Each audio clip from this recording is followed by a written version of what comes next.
আসসালামু আলাইকুম everyone, welcome back to my channel Mukti's cooking world. আজকে আমি আপনাদের সাথে সব থেকে সহজ পদ্ধতিতে তৈরি করা যায় এমন একটা ফ্রাইড রাইসের রেসিপি শেয়ার করব। আজকে করে দেখাবো এগ ফ্রাইড রাইস। যে কেউ তৈরি করতে পারবেন এই রেসিপিতে, কারণ রেসিপিটা এতটাই সহজ। কোনো ধরনের স্পেশাল পোলার চালের ভাত প্রয়োজন হবে না, জাস্ট ঘরে থাকা ভাতের চালের ভাত দিয়েই তৈরি করে নিতে পারবেন এই ফ্রাইড রাইসটা। তো আশা করছি রেসিপিটা ভালো লাগবে। তো চলুন দেখে নেওয়া যাক কিভাবে তৈরি করতে হয়। আজকের রেসিপির জন্য আমি এখানে নিয়েছি আগে থেকে রান্না করা 2 কাপ পরিমাণ ভাত। অনেক সময় দেখা যায় ভাত খাওয়ার পরেও কিন্তু কিছুটা রয়ে যায়, সেই বেঁচে যাওয়া ভাত দিয়ে আজকের রেসিপিতে আপনারা ফ্রাইড রাইসটা তৈরি করে নিতে পারবেন।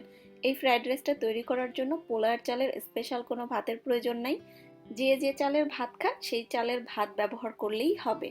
এবং সাধারণ ভাতটাকে ফ্রাইড রাইসের স্বাদ দেওয়ার জন্য আজকে আমি ব্যবহার করছি Maggi Fujian fried rice seasoning mix. আর এই উপকরণটাই কিন্তু সাধারণ ভাতটাকে করে দিবে ফ্রাইড রাইস। এটা আমি পরবর্তীতে ব্যবহার করব।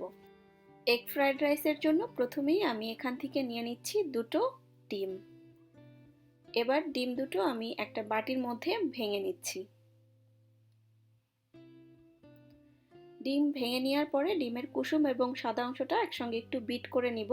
এভাবে ডিমের কুসুম আর সাদা অংশটাকে মিশিয়ে নিলে ফ্রাইড রাইসের মধ্যে ডিমের কালারটা সুন্দর আসে। এবার এটাকে সরিয়ে নিচ্ছি। চুলায় আমি একটা ছড়ানো হাঁড়ি বসিয়ে নিয়েছি। ফ্রাইড রাইসের জন্য চেষ্টা করবেন একটা ছড়ানো হাঁড়ি নেওয়ার জন্য। এবার 1 টেবিল চামচ পরিমাণ এর মধ্যে তেল দিয়ে ফ্যাটানো ডিমটা দিয়ে দিলাম। ডিম দেওয়ার পরে ডিম আমি স্ক্র্যাম্বল করে নিব বা ঝুড়া করে নিব, এবং চুলার আঁচটা এই পর্যায়ে আছে হাইতে। ডিমটা ঝুড়া করে নেওয়ার পরে এবার এর মধ্যে আমি আমার পছন্দের ভেজিটেবল অ্যাড করব। তো ফ্রাইড রাইসের জন্য আমি আজকে ব্যবহার করছি 1/3 কাপ পরিমাণ গাজর কুচি, দিয়ে দিচ্ছি আধা কাপ পরিমাণ বাঁধাকপি কুচি এবং 1/3 কাপ পরিমাণ ক্যাপসিকাম কুচি। তবে সবজিটা এখানে আপনারা আপনাদের পছন্দ অনুযায়ী অন্য যে কোনোটাই ব্যবহার করতে পারবেন।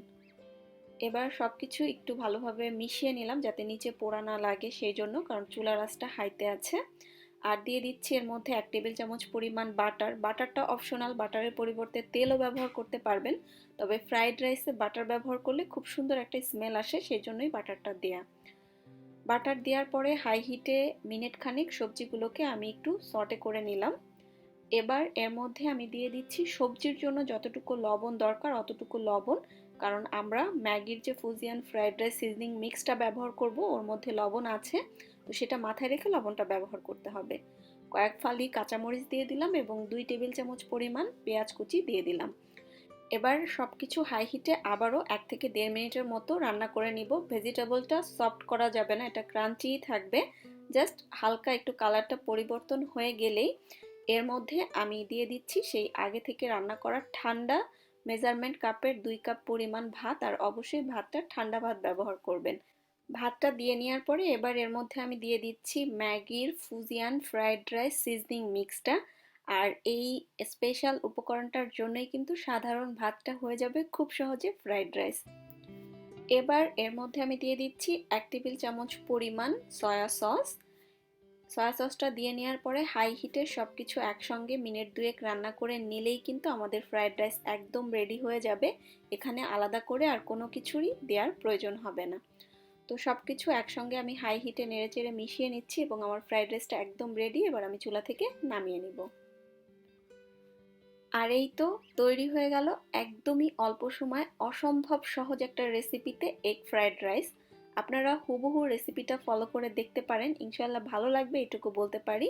খুবই সহজে এই রেসিপিটা আসলে যে কোনো ভাত দিয়ে তৈরি করে নেওয়া যায়। তো আজকের মতো আমি এখানেই বিদায় নিচ্ছি। সবাই খুব বেশি ভালো থাকবেন। আল্লাহ হাফেজ।